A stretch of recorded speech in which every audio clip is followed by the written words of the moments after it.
Hello, everybody. Welcome back to the ZeroTakes channel. Today, we are going to be reviewing the movie Avatar 3 Fire and Ash.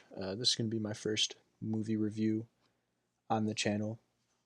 This is going to be a big year in 2026, so expect a lot more of these, maybe some TV show reviews as well.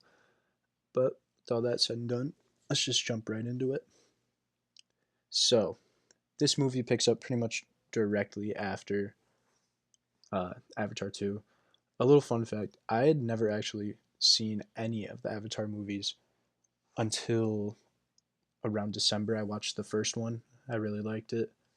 Then I watched the second one for the past couple, probably last week, in time to watch this movie this past weekend. And in my personal opinion, they're all about the same quality. It's kind of just picking your favorite out of the bunch. I kind of have them around like a 4.5 or 4 out of 5 stars on Letterboxd. Um, so they're all pretty good movies, but the thing with these movies are you watch them for how they look and how they make you feel and how like good the movie is perceived to be like visually. I think everyone kind of knows that at this point. I'm pretty behind the Avatar trend, but for watching them for the first time, that kind of really stuck out to me. The plot in these movies are pretty damn basic. Um, like if we look at the first one, it's a pretty standard.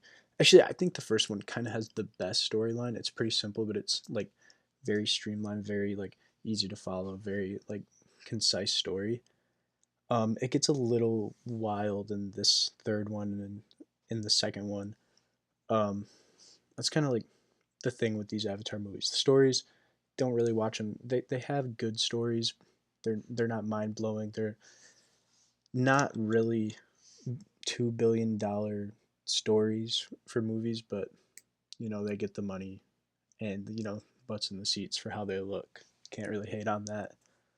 Um, specifically about this third one, I want to talk about some of the things I really liked. Um, I mean, other than how it looked, because it looked great. The kids' dynamics are all great again, and I thought that the fight scenes in this one compared to the second movie were a lot better, a lot more enjoyable.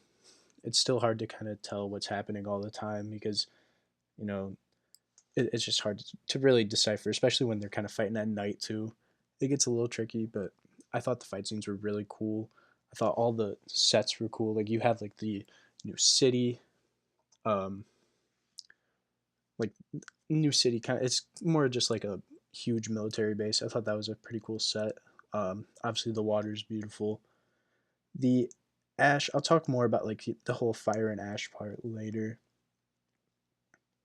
And of course, just like in the forest is always like a beautiful sight. It always looks real nice. So I thought it looked great. I thought you know a lot of great things about this movie.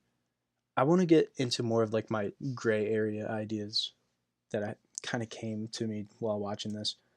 Um, I really didn't like in the second movie them bringing back all the people that had just died in the first. Thought it was kind of a cheap way out. And in this one, there's only like a couple alive. The main commander guy is still alive, and I really disliked him in the last movie. I thought that brought the movie down a lot, just because I think that's such a stupid idea. He was a lot more enjoyable this movie in Avatar 3. Um, his relationship uh, with the leader of the Ash Fire and Ash people was like interesting enough. Like he's starting to kind of understand what Jake Sully went through in the first movie, but kind of going on a villainous route. For me, these movies like are so similar to Avatar: The Last Airbender in a way. Like obviously he's gonna be like the Zuko character in the fourth one, I think.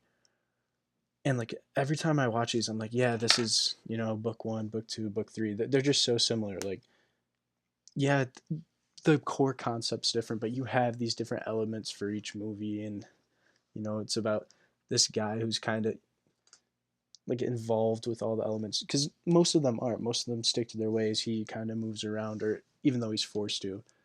it's just very similar to the Airbender, and it's got the same name. So I just draw that comparison and just think it's not as good as that show, but still enjoy it. Um, but yeah, that character, the commander, the forget his name. It's like I don't know. It's not coming to me right now. Maybe it'll come back later. But he's a lot more interesting than he was last movie. The new Fire and Ash leader. She's pretty interesting. She's pretty crazy. Um, I didn't really enjoy Neytiri in this movie. My friend pointed out like why is she like hating on Spider so much, and I was kind of going back and forth with them like, well, his people kind of destroyed her whole civilization and all that. But at the same time, it's like, yeah, but she also like is bonded with Jake Sully, who is one. He is like a human. He even says it in this movie, like I am a human in my brain, even though he's part of like the tribe. So like the whole racism thing in that is pretty stupid. I also didn't love Jake Sully the whole movie. He just feels like I don't know. He feels such like downgraded compared to like the first movie and the second movie. Just like pretty one dimensional as a character. That him, Jake Sully, and Neytiri have like a good moment when they decide not to kill Spider.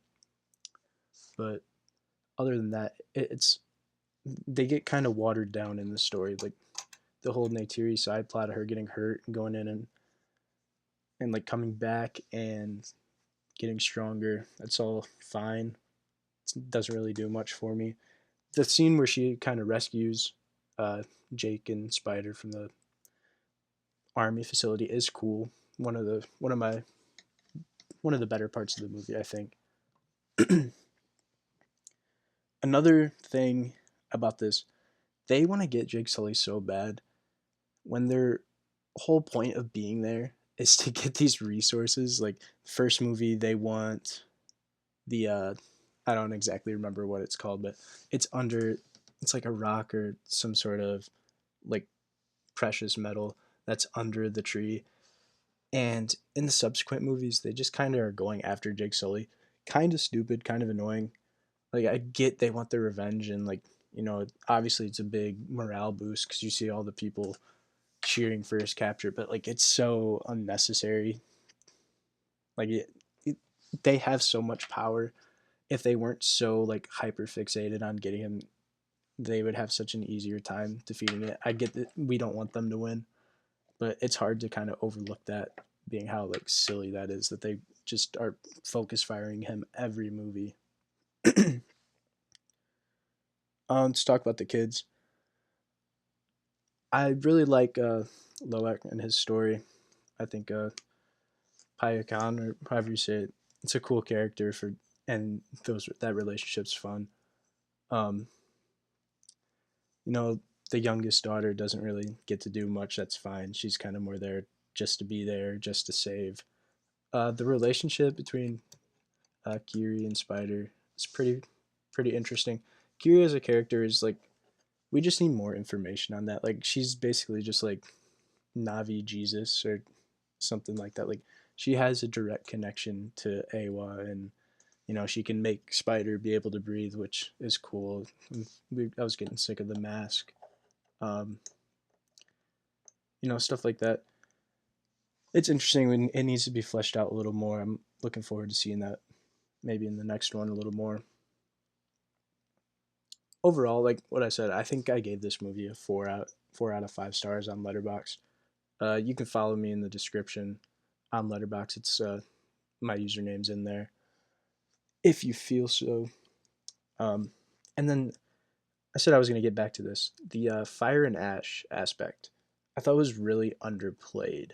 Like in the first movie, we know it's kind of about the Force and the Force people. The Force was such a huge part of that movie. They have all these different like creatures and stuff that are a big part of the movie. And then in the second one, Way of Water, you get to see all these new water creatures, even though it's still like kind of derivative of the first one. You still get new creatures and new animals that you get to interact with. You get like the flying fish, and you get the all the new things in there. And in this movie, you get another water one, like those squids, which are cool, I guess. But like the whole fire and ash concept, I feel like was a little wasted. Like it would have been so cool to see like more, fire ash themed animals. Like we see that these people or these tribes have been affected by the fire and ash. Why not show like how their animals can be affected, and then they have like a different set. They're not just riding like the same creatures that the forest people are. Like I thought there was different things that could have like fleshed out the fire and ash people a little more, and just made it a little more like just a deeper lore to the movie. But all that stuff's a little nitpicky. I still think it's a good movie. It's a little messy at times. It jumps around a shit ton between all the different characters that we have to follow. It'll go from the commander to Jake to one half of the kids to the other half of the kids to back to Neytiri, back to Jake, back to the kids, back to the commander, back to the tribe leader. Like it goes all over the place, which isn't always bad. But this movie is so long, it includes most of the stuff it really needs to. It's just very jumpy. It's not an awful thing, but it's just one of my little nitpicks again. Again, overall, this is like a 8 out of 10 movie, 4 out of 5 on Letterboxd. I think that's all I really have to say about it. I enjoyed this movie. Uh, see if you want to drop what you think on this movie in the comments. Feel free to. I'd love to hear it. Um, I'd also like to say I appreciate it if you like and subscribe. Other than that, I don't really have much for you. Good movie. It was good. There's your answer, and I'll see you next time.